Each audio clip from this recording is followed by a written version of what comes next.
सप्रेम जय महाराष्ट्र. महाराष्ट्रभरातून शिवसेना एक वादळ या माध्यमाला पाहणाऱ्या तुम्हा तमाम प्रेक्षकांना, सर्व शिवसैनिकांना माझा अनिश गाढवेचा मानाचा जय महाराष्ट्र. जर पहिल्यांदाच शिवसेना एक वादळ हे माध्यम तुम्ही पाहत असाल, पहिल्यांदाच मला पाहत असाल, तर तुम्हा सर्व प्रेक्षकांना कळकळीची विनंती, आत्ता ताबडतोब शिवसेना एक वादळ आपण सर्वांनी लाखोंच्या संख्येने सबस्क्राईब ठेवा. महाराष्ट्राच्या कानाकोपऱ्यात शिवसेनेच्या ज्वलंत विचारांना पोहोचवणाऱ्या या माध्यमाला आपण सर्वांनी मिळून मोठं करा ही नम्र विनंती करतो. काल ज्या वेळेस महाराष्ट्राच्या सर्वोच्च सभागृहामध्ये नीलम गोऱ्हे यांनी उपसभापती नीलम गोऱ्हे यांनी सातारच्या पोलीस अधीक्षकाला निलंबित करण्याचे निर्देश प्रशासनाला दिले. मी कालही तुम्हाला म्हणालो, हे तोंडावर पडण्याची लक्षणं आहेत. तोंडावर मी हा चांगला शब्द वापरला, खरं तर माझ्या तोंडी एक वेगळा शब्द येत होता, पण तोंडावर पडण्याची ही लक्षणं आहेत. कारण 2 ते 3 गोष्टींना हे वेगवेगळं ठेवलं पाहिजे.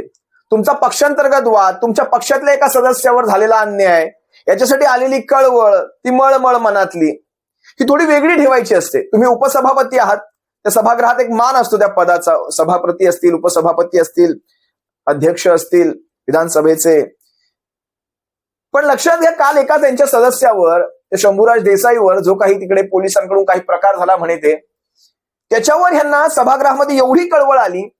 आता विचार करा, तोच अधिकारी तुषार जोशी नावाचा, तोच जालन्यामध्ये त्यावेळेस मराठ्यांवर ज्यावेळेस अत्याचार झाला, मराठ्यांवर ज्यावेळेस लाठीचार झाला, महिलांवर, त्याही ठिकाणी महिला होत्याच की, महिलांवर लाठीचार झाला, घरात घुसून लाठीचार झाला, त्यावेळेस मात्र नीलम गोऱ्हेंना कुठेही असली कारवाई करण्याचे ते कळवळ आला नाही. बरं, सिलेक्टिव्ह अप्रोच कशाला म्हणतात, तो ह्याला म्हणतात. असो, तो विषय सध्या बाजूला ठेवूयात.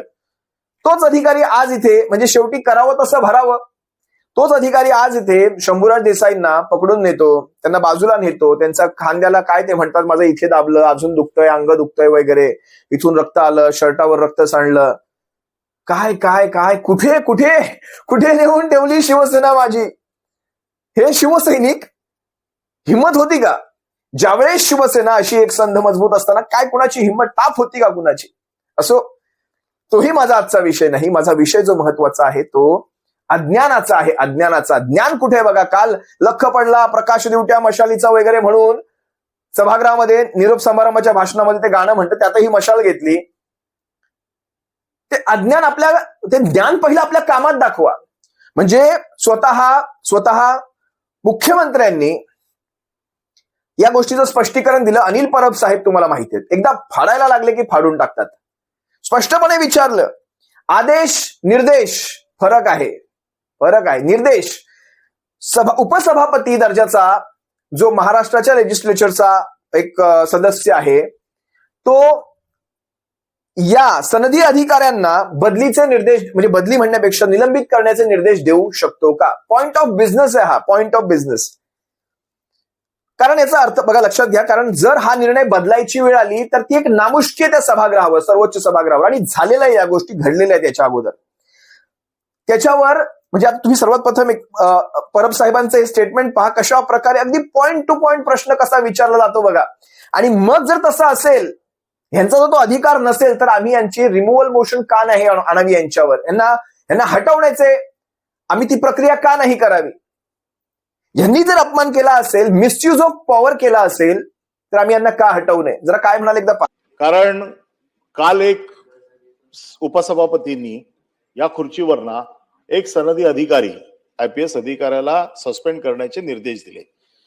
हे निर्देश दिल्याच्या नंतर खालीच्या सभागृहामध्ये मुख्यमंत्र्यांनी त्यावर असं सांगितलं की आम्ही याची पूर्ण चौकशी करून त्यानंतर आम्ही याच्या बाबतीतला निर्णय घेऊ. सभापतींनी दिलेले निर्णय, उपसभापतींनी दिलेले निर्देश, मुख्यमंत्र्यांनी खाली केलेलं त्याच्यावरचं स्टेटमेंट, त्यानंतर आपल्याकडे समोर आल्याच्या नंतर आपण ह्या सगळ्या गोष्टींवरती राखून ठेवलेलं त्याच्यावरचं रुलिंग, या सगळ्याच्या बाबतीत आमच्या मनात शंका निर्माण झाली आहे की नेमकं उपसभापतींना, सभापतींना, सनदी अधिकाऱ्यांना सस्पेंड करायचे अधिकार आहेत नाही आहेत. कारण त्याचं उदाहरण एक असं आहे की खाली तालिका अध्यक्षांनी ज्या सनदी अधिकाऱ्याला सस्पेंड केलं होतं त्याला काही कारणास्तव आपण मागे घेतलं, सरकारने मागे घेतलं. आता हे मागे घेताना कशाच्या आधारावरती घेतलं, तसा तो त्यांचा आदेश चुकीचा होता का, या सगळ्या गोष्टींचा आमच्या मनात अजूनही नीट खुलासा झालेला नाहीये. आणि त्यामुळे या सगळ्या गोंधळामध्ये आम्हाला असं वाटतंय की खुर्चीने घेतलेला निर्णय जर मिसयूज ऑफ पॉवर असेल तर उपसभापतींना असा निर्णय जर आपल्या खुर्चीचा गैरउपयोग करून जर घेतला असेल म्हणून आम्ही त्यांच्यावरती रिबोल प्रस्ताव आणलेला आहे. आणि सभापतींच्या अधिकारात आम्ही देखील कित्येक वर्ष सभागृहात आहोत. सभापतींना शासनाला निर्देश देण्याचे अधिकार आहेत की आपण कारवाई करावी, मग ते कोणी असेल कमिशनरवर पण कारवाई करावी, म्हणजे जे काय कोणाला, परंतु सभापतींना स्वतः कारवाई करायचे अधिकार आहेत की नाही हा मूळ प्रश्न आहे. अनिल परब साहेबांच्या या थेट प्रश्नावर मुख्यमंत्र्यांना सुद्धा एक चान्सेस मिळाला. कारण देवेंद्र फडणवीस या एकनाथ शिंदे आणि त्यांच्या गटाला फार काळ पोचू इच्छित नाही. या एकनाथ शिंदेच्या गटाला, या फ्रॅक्शनला देवेंद्र फडणवीस फार काळ पुढे घेऊन जातील वाटत नाही. आणि ना त्यांची त्या एकनाथ शिंदेच्या गटातल्या त्या लोकांची आणि देवेंद्र फडणवीसांच्या भाजपाची काही फार जवळकी आहे, सख्य आहे, सौख्य आहे, यांच्यामध्ये काहीच वाटत नाही. देवेंद्र फडणवीसांनी अतिशय स्पष्ट सांगितलं, एखाद्या सभापतीला, उपसभापतीला निर्देश देण्याचे अधिकार आहेत, प्रशासनाला चौकशी करण्याचे अधिकार. ते चौकशी, कारण शेवटी सर्वोच्च माणसं आहेत, त्यांना कायदेशीर अधिकार आहेत, ते तुम्ही सांगू शकता, पण त्यांचे बदली कराच म्हणून तुम्ही निर्देश देऊ शकत नाही. तो अधिकार हा एक्झिक्युटिव्हचा आहे, प्रशासनाचा आहे. एक्झिक्युटिव्ह त्याच्यावर तुम्हाला उत्तर देऊ शकतं, पण एक्झिक्युटिव्ह जर त्याच्यामध्ये चौकशी केल्यानंतर तशी काही गोष्टी आढळल्या नाहीत तर ते तुम्हाला त्या गोष्टी आम्ही करू शकत नाही हे सुद्धा सांगू शकतं. काय राहिला तुमच्या शब्दाचा अर्थ? मी आज तुम्हाला काय म्हणाले त्या मॅडम, काल बदली करण्याचे निर्देश बघा जरा ऐका. मी उपसभापती आहे, तर मी आज आत्ताच्या आत्ता साताऱ्याचे पोलीस अधीक्षक आणि संबंधित ज्यांनी मतदारांना देवकर आणि तुम्ही जे म्हणतात, हे पहा, या सभागृहामध्ये आमदार सांगतात ते खरं मानलं जातं, तर मंत्री सांगतायत म्हटल्यावर ते खरंच मानलं पाहिजे. हा आतापर्यंतचा प्रघात आहे. एक. दुसरं, एवढी घटना घडल्यावर सरकारकडून कालच चौकशीचे आदेश जायला हवे होते, ते काही कारणाने गेलेले नाहीयेत. आज पहिला दिवस आहे सुट्टीनंतरचा. तर ताबडतोब साताऱ्याचे पोलीस अधीक्षक आणि संबंधित ज्यांनी लोकांना ढकलाढकली केली, जखमी केलेला आहे आणि महत्वाचं म्हणजे मतदानाच्या प्रक्रियेपासून वंचित ठेवलेलं आहे, त्यांचं सरकारने निलंबन करावं असे मी निर्देश देत आहे. त्यानंतर देवेंद्र फडणवीसांनी जे काही यांची उतरवून ठेवली सगळ्यांची, काल ज्या प्रकारे आपल्या पदाचा, खरं तर देवेंद्र फडणवीसांच्या समोर या असल्या गोष्टी यांनी करू नये, नाहीतर मी त्यांना आत्ता पदावरून निलंबित करण्याचे, तुम्हाला कधी कुठे पाठवतील ही माणसं कळणार सुद्धा नाही तुमच्या गटासकट सगळ्यांना. आज देवेंद्र फडणवीसांच्या हातात सगळं काही आहे बघायला गेलं तर, आणि त्यांना ते देणारे सुद्धा तुम्ही आहात. घरातले घरबेदी तुम्ही, घर जाळून, घरातली लाकडं जाळून, घरातले वासे जाळून तुम्ही एखाद्याची थंडी भागवायला गेलात. कधीही एवढा मूर्खपणा करायचा नसतो. आपलं घर जाळून कधी एखाद्याला ऊब द्यायची नसते, परतायला घर शिल्लक ठेवायचं असतं. आज विचार करा, देवेंद्र फडणवीसांनी स्पष्टपणे सांगितलं की लेजिस्लेचर अशा प्रकारचा डिसिजन देऊ शकत नाही, त्याच्या अधिकार क्षेत्रात ते नाही. होय, जर ती घटना जर आतमध्ये घडली, सभागृहाच्या आतमध्ये तुमचं अधिकार क्षेत्र आहे, समजा एखाद्या मंत्र्याला अधिकारी ब्रीफिंग करायला आला नाही तर त्याच्यावर तुम्ही आदेश काढू शकता, कारण तो आतला विषय आहे. घटना घडली तिकडे साताऱ्यामध्ये, तिकडे काय घडलं त्याची वस्तुनिष्ठ पाहणी केली गेली नाही, त्याची माहिती घेतली गेली, थेट निलंबनाचे आदेश. स्वतः देवेंद्र फडणवीस काय म्हणाले? साधारणपणे सभापती किंवा अध्यक्ष स्थानावर बसलेली जी मंडळी असतात यांचा एक सन्मान असतो. त्यांनी एखादा निर्देश दिला तर तो निर्देश पाळला गेला पाहिजे असा आपला प्रयत्न असतो. मात्र या संदर्भात सभापती किंवा अध्यक्ष एक्झिक्युटिव्हच्या शू मध्ये जाऊ शकत नाही. They have no power to enter in to the shoe of executive. आता दोन त्याच्यामध्ये डिस्टिंक्शन सांगतो. जे खालच्या सभागृहात झालं, आता खालच्या सभागृहातला विषय काय होता, अधिकारी मंत्र्याला ब्रीफिंगला आला नाही. आता हा केवळ एक्झिक्युटिव्हचा विषय नाही आहे, हा लेजिस्लेचरचा विषय आहे. कारण ही घटना कुठे घडली आहे, लेजिस्लेचरवर बाहेर घडलेली नाही आहे, ही लेजिस्लेचरमध्ये घडलेली आहे. त्यामुळे ती प्रॉपर्टी लेजिस्लेचरची आहे. त्यामुळे अशा परिस्थितीमध्ये एखादा दिलेला निर्देश, हा निर्देश मला असं वाटतं की तो त्यांच्या अधिकारातला आहे किंवा या सभागृहाच्या अधिकारातला आहे.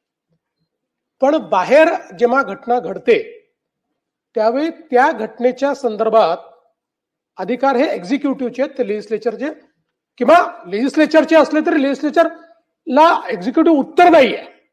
म्हणून जेव्हा एखादा मंत्री या सभागृहात म्हणतो की मी सस्पेंड करीन, मी कारवाई करीन किंवा मी केलाय, पण तो निर्देश दिला म्हणजे आता त्याच्यातनं सुटका नाही, ते ब्रह्मवाक्य होऊ शकत नाही.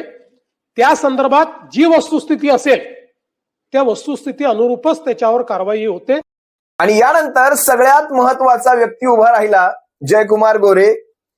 जयकुमार गोरेंनी अगदी सभापतींना ती काय म्हणतात घरचा आहेर कसला, हे कसले घरचे. जयकुमार गोरेंना चांगलंच माहितीये कोण घरचं आणि कोण बाहेरचं. त्यांनी स्पष्टपणे सांगितलं तुम्ही कशाला प्रोटेक्शन देताय. आणि त्यावेळेस जयकुमार गोरेंची ती देहबोली, मी तुम्हाला तो व्हिडिओ दाखवेल, देहबोली पहा, ती नजर पहा. त्या नजरेत त्यांनी आणि ते बोट करून बोलणं सभापतींकडे, उपसभापतींकडे.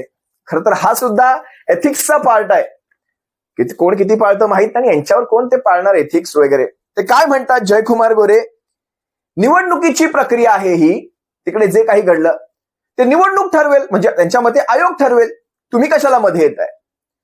कोण दोषी कोण निर्दोष हे कोण ठरवेल, हे तुम्ही कशाला ठरवताय. कशी बरोबर पद्धतशीर आठवण करून दिली. कालही ते शंभूराज देसाई, शंभूराजे नाही बरं का, शंभूराज म्हणा त्यांना, शंभूराज देसाई म्हणतात आम्ही कोर्टात जाऊ, कोर्ट आम्हाला न्याय. तर कोर्ट पहिला प्रश्न विचारेल, न्याय द्यायचा आहे, एक काम करतो पहिला चिन्हाचा आणि नावाचा निकाल घेतो, जरा प्रलंबित आहेत रांगेत तो पहिला आहे, ते पहिलं घेतो, झाले यांचे बंडोबा थंडोबा होऊन जातील. कोर्टाच्या भाषा करतायत, तो पहिला निर्णय ते लावायला घेतील. त्यानंतर इलेक्शन कमिशनचे विषय हातात घेत आहेत, इलेक्शन कमिशन चिन्हाचा निकाल लावून टाकेल, नावाचा निकाल लावून टाकेल. काय करणार तुम्ही. तो फणा काढायला तुमच्याकडे ती ताकद नाही, आणि दात नसलेल्या सापाने फणा सुद्धा काढू नये. कशाला उगाच झाकली मूठ 1.25 लाखाची ठेवा. ते म्हणतात कोर्टाला ठरवू द्या, निवडणूक आयोगाला ठरवू द्या. सत्ताधारी पक्ष असे पहिल्यांदा भांडताना एक सत्ताधारी पक्ष आणि एक गट, हे दोघे सत्तेतला एक गट आणि सत्ताधारी पक्ष भाजप, या दोघांना असं भांडताना पहिल्यांदा पाहिलं. आणि काल मला राऊत साहेबांच्या त्या स्टेटमेंटचं का कुठेतरी जुळल्यासारखं वाटलं. एकदा जयकुमार गोरे काय म्हणाले, तपास करून द्यायची जबाबदारी कुणाची होती. जर ज्यांच्यावर गुन्हा दाखल झाला त्याला तुम्ही प्रोटेक्शन देऊन हातात धरून तुम्ही सभागृहात घेऊन जात असाल तर सभापती महोदय हे कुठल्या कायद्यात बसतं. कोर्ट ठरवेल कोण आरोपी आहे, चुकीचा आहे, खरं आहे खोटं आहे, हे कोर्ट ठरवेल. कोर्टाने निर्देश दिल्यानंतर त्याच्यावर कारवाई होईल. परंतु ज्यांच्यावर गुन्हा दाखल झाला ते आरोपी आहेत का नाही आपण कसं ठरवतो. आणि त्या आरोपींना प्रोटेक्शन देण्याची जबाबदारी असं कसं काय आपण घेऊ शकता. करण्याचा अधिकार दिला कुणी. या सगळ्या परिस्थितीचा विषय सभापती महोदय समजून घेतला पाहिजे. आणि आपण ही परिस्थिती समजून न घेता, वस्तुस्थितीचा अहवाल न मागवता, फक्त इथं चर्चा झाली म्हणून एखाद्या IPS अधिकाऱ्याला सस्पेंड करणं हे नियमांना धरून सभापती महोदय नाही. आपण अशा पद्धतीचा निर्देश कसा देऊ शकतो. सभापती महोदय या SP-चं जे आपण निलंबन केलंय त्याला तातडीनं स्थगिती देण्याची आवश्यकता आहे. निवडणुकीची प्रक्रिया आहे, निवडणूक बघेल सभापती महोदय. निवडणुकीमध्ये जी प्रक्रिया झाली ती निवडणूक स्थगित करण्याचा अधिकार इथं नाही सभापती महोदय. त्यामुळे सभापती महोदय अशा पद्धतीनं या व्हिडिओमध्ये मला अनिल परब साहेब असतील, जयकुमार गोरे असतील, देवेंद्र फडणवीस असतील, हे सगळे एका खेम्यात दिसून आले. तर इकडे शंभूराज देसाई, नीलम गोरे हे एका बाजूला दिसून आले. या गोष्टी खूप काही सुचवू पाहत आहेत. संजय राऊत साहेबांचे ते स्टेटमेंट होते कालचे, एक वेळ भाजप चालेल पण हे नाहीत, हे गद्दार अजिबात नाहीत. असो, तुर्तास तुम्हा सर्वांची रजा घेतो. सप्रेम जय महाराष्ट्र बाळासाहेबांच्या शिवसैनिकांनो, काळजी घ्या. जय महाराष्ट्र. तर साताऱ्यातील राड्यानंतर नीलम गोऱ्हे यांनी केलेल्या हस्तक्षेपावर फडणवीसांनी गोऱ्हे यांना टोला लगावला. आमचा अधिकार तिकडे उपसभापती वापरत आहेत असं म्हणत फडणवीसांनी टोलेबाजी केली.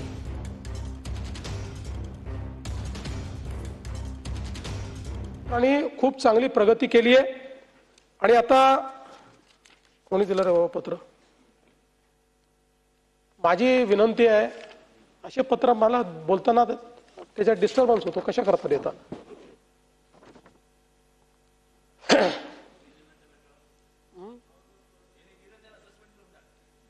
नाही नाही, नवीन सदस्य तो अधिकार माझा आहे.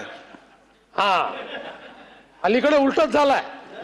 त्यांचा अधिकार आम्ही वापरतोय, आमचा अधिकार तिकडे सभापती वापरतात.